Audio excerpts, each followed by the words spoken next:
I lost all my money betting against this guy and his team. My team just got annihilated for the first time since they've had Patrick Mahomes. But Scotty Miller's story is so good, and he's such a likable guy. I'm going to enjoy this interview. Scotty, first of all, congratulations. Second of all, I'm going to get right into it. What were you thinking when Tom Brady threw that trophy to your guys' boat? Yeah, that was quite the moment right there. The boats were actually probably about 10 to 12 feet apart, maybe a little further. It wasn't like that easy of a toss. And then Tom just starts counting down 1, 2, and then we all thought he was joking. And the thing just went flying through the air. And that's not the easiest trophy to catch, too, how it's shaped. No. A good thing. One of the best, one of the guys with the best hands on the team, Cam Brady, was able to snag the football part of it. So it was pretty crazy, pretty wild moment. So I'm going to kind of go in reverse chronological order. You started with the parade, then we'll get to the Super Bowl, then conference championship game, and kind of go backwards from there. At what point, what was the message in the locker room from Arians where you guys had controlled the first half, but it was 14-6 with a minute left, and then the Chiefs start calling timeouts, and you guys end up scoring a touchdown right before halftime? What was the message in the locker room to you guys about the position you were in and if the Chiefs were reeling or not? Yeah, we were just going to stay in attack mode, really. I mean, that's what we're always in attack mode. That's what Byron wants to do. No matter what the score is, we're going to attack. We're going to keep throwing the ball deep. I mean, I know BA's term has everyone's been talking about, no risk and no biscuit this year, and that's what he's about. We like to go big, and we're not going to sit on a lead. We're going to keep going and keep trying to score points, especially against that offense. You got Mahomes, one of the best to ever do it already. We saw him last playoffs come back on everybody. He was down like 28 to the Texans in the first quarter or something like that. So we knew we just had to keep scoring points. Were you surprised that the Chiefs almost dared you guys to score points at the end of the first half? By they were the ones calling timeouts, not you guys. After they kick a field goal to cut it to 14-6, you guys ran on first down. They called timeout. You had a short completion on second down. They called timeout. Were you guys surprised that that's what they were doing? Yeah, a little bit. Yeah, they were really banking on us not getting that third down. That was a huge third down conversion on that next play after they had called that timeout. Really underrated play in the game. But, yeah, we were surprised. And we know our offense is very dangerous. It can score. We've been great in 2-minute situations really all year.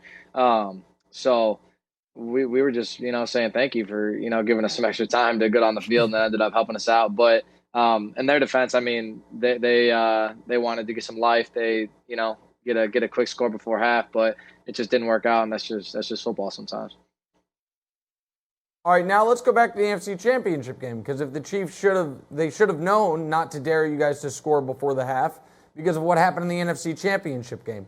On the play you made, what was the play call? Were you the first read? Like, take me through that massive moment at the end of the first half against the Packers.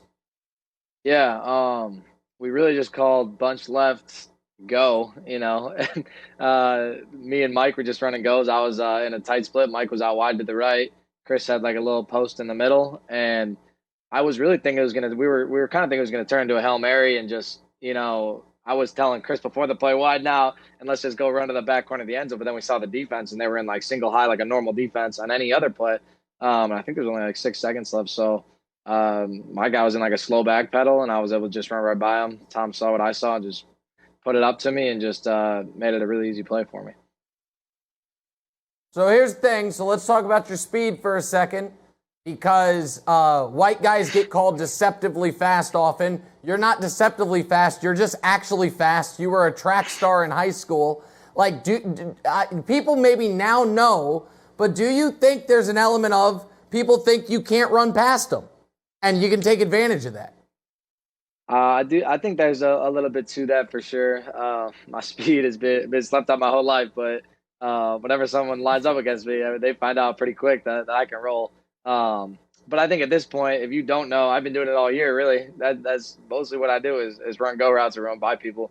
So I think if you're watching film, watching your scouting report, I think most people know that that I can run a little bit.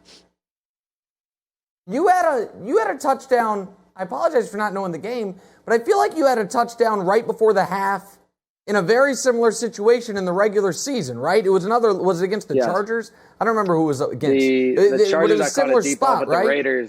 The Raiders, it was a 2-minute drill. Raiders. Like literally the same exact, right over my right shoulder, the left corner of the end zone. Yeah. Literally the same exact play. They were in the same type of defense, and I was able to just run at my guy and run by him. So that's a play we've been making that play all year, So it was just cool to see it happen in that big of a moment. So I want to talk. I'm sure everyone always asks you about Brady, and I'm going to ask you about Brady eventually, but I want to stay with you for a second here. For you, when you're getting these opportunities on this type of stage as a 6th-round pick, as a guy who's in his 2nd year, and on a team with a bunch of stars. I mean, Mike Evans is a star. Godwin had a huge year last year. Gronk might be the best to ever do it at his position. Were you a little surprised at the role you were able to play this year, given how deep that wide receiving core is, particularly once you guys bring in AB? Yeah, I'm just super thankful for the opportunities I got, and when I did get them, just try to take advantage of every one. But I knew with the type of offense we run with BA's system, there's tons of opportunities for everybody. We take so many chances, take so many shots. We're always throwing the ball downfield. So when Brashad Perryman had left in free agency last year, I knew there was going to be a chance for me to step up and go get that number 3 receiver role behind our 2 leaders in the room, Mike and Chris. So I just tried to work really hard and get ready for the opportunities. I knew once Tom was coming to town, there was going to be opportunity for me to have a really big year, playing alongside of him. So yeah, it ended up working out pretty good. One of my favorite questions to ask pro athletes is, at what age did people start telling you could be a pro? And one of the reasons it's one of my favorites is there are certain guys who are like, oh, I was 7 years old and scored 8 touchdowns in a game, and so everybody knew. You are undersized. You were a 2-star recruit. I imagine, for you, that's not the story. When for you, was it like, you know what? I can make the NFL. I'm going to make the NFL. Yeah. I really never heard that besides from my mom and dad at a young age. They were the other ones that really believed in me and myself. We knew I could do it. I was doing that type of stuff, in youth football, scoring tons of touchdowns in high school. But I just never got the respect that I thought I deserved. But then probably not until my senior year of college when I got on the big stage. We were playing Oregon. I had 180 yards and 2 touchdowns. And then I finally started getting some respect because I was doing some good stuff in the MAC, but everyone was like, oh, that's just the MAC, that the guys aren't, the level of athlete isn't the same. And rightfully so, but I knew I could play with anybody at any level. So it was nice to finally show that my senior year, and then finally started getting a little bit of respect. But even then, no combine invite, no Senior Bowl. I had 2 agents that were even somewhat talking to me. No one wanted to sign me really. So that's just kind of how it's been my whole life. But I'm just super thankful that to BA, to Jason Light, to the Buccaneers organization for giving me a chance in the 6th round. Just giving me an opportunity to live out my dream and play in the NFL. And listen, the story on Brady has always been, if you run the right route, if you're where you're supposed to be, he's going to find you. He doesn't play favorites as far as I have to go to this guy, that he's going to take the best play. So let's talk about the relationship with him. Do you remember, I'm guessing you do, your first interaction with Tom Brady and what that was like how you guys met, so to speak? Yeah, absolutely. It was a really different offseason for us this year because of COVID and everything, obviously. So no OTAs, but right when he signed, he came into town, and Chris Godwin had texted me saying that he wanted to throw with me, him, and Cam. We were all still in town. So immediately I'm really nervous, trouble falling asleep that night, but just wanting to go there and show up and perform well and play well, so he doesn't think I'm some nobody that can't play. But immediately we had a good connection, and he just helped me with so many things throughout. We were working out for probably like 2 or 3 months, twice a week, 3 times a week. So just got that early connection with him, and I knew that once the season started, we were going to be able to make some big plays together because that's what we were doing. He was hitting me on stride and almost every ball when we were working out together.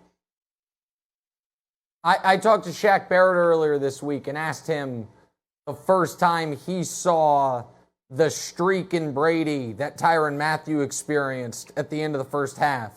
And he said, this offseason, we saw it a few times of him getting after people. And Shaq's on the other side of the ball. For you, a guy like you mentioned, you were nervous to meet him. What can you give me a little insight into the first time you saw that almost animalistic competitor side of Brady and what it's like being on the other side of that? Yeah, I mean, right away we just saw his competitiveness and his work ethic. I always say that it's just a testament to who he is. He's outworking. He's done everything you could possibly do in the sport. Everything you could dream of doing, he's done it. The best to ever do it. And he's still out there at 43 years old. I think he is outworking everybody, doing like literally just thinking about football, taking care of his body, eating right, working out, doing everything he possibly could to the best of his ability and outworking everybody still. But then as far as that fiery side, I mean, we saw that right away, even with us when we weren't running the right routes, just getting on us, but in a positive way too, because he wants to get the best out of you, he wants to get the most out of you. But then especially when training camp started and we're going against the defense, and then he's getting after the defense is getting after us for running the right routes. But just a great leader and just an amazing guy to get the opportunity to play alongside him. I'm sure right when Tom got there, you guys all got more than just a shot in the arm of this could be a special season.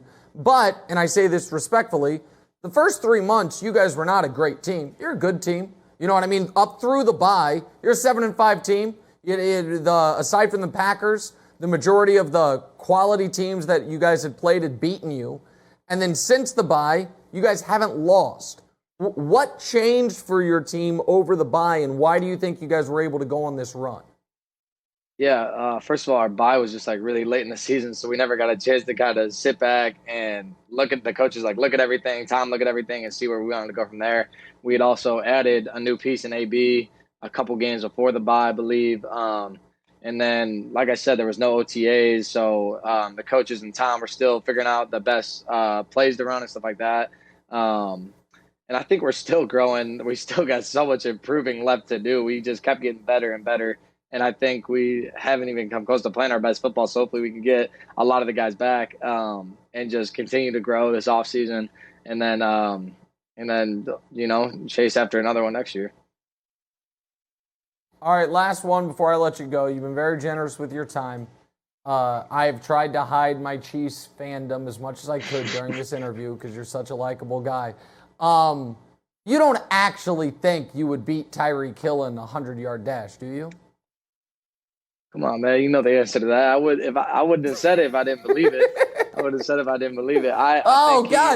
Let's set it up. I'm down. We're gonna try and get something together this offseason. I'd like to wait a little bit to try to heal up after the season, but I'd love to line it up with him, do something fun. I think we could put on a pretty good event. I think people would want to see it. So I'd love to do it with him. He's ridiculously fast, but I think I am too. Most people laughed at me when I said that, but that's all right. You probably even laughing at me too. Well, I looked it up. I'm not. Yeah, I did. I'm going to be honest with you, Scotty. Before you go, I 100% laughed, and then I looked up your high school track stats, and I said, okay. I'm definitely judging this guy because he's a white, undersized slot receiver. He's super fast. I made the same mistake the Packers corner made. I still don't know that I think you can beat Tyreek, but it is not as laughable as I once thought it was. And I'd like you guys to race because I want Tyreek to be able to reclaim that deuces sign that Antoine Winfield Jr. stole from him. And so one way or the other. Scotty, congratulations. I appreciate you. You're a great sport, unbelievable second year. Congrats on the championship, man. Seriously, I don't know if I'm happy for you, but congratulations. Thanks so much, man. I appreciate you having me out. It was good talking to you. Absolutely. There's Scotty Miller. the second fastest man possibly in the NFL. I think I handled that as well as I could have. I feel a little sick right now. Hi, everybody. Thanks for watching. Subscribe here to get the latest from the show. Also, be sure to check out more of the best clips from The Herd or go watch a few segments from other shows on FS1.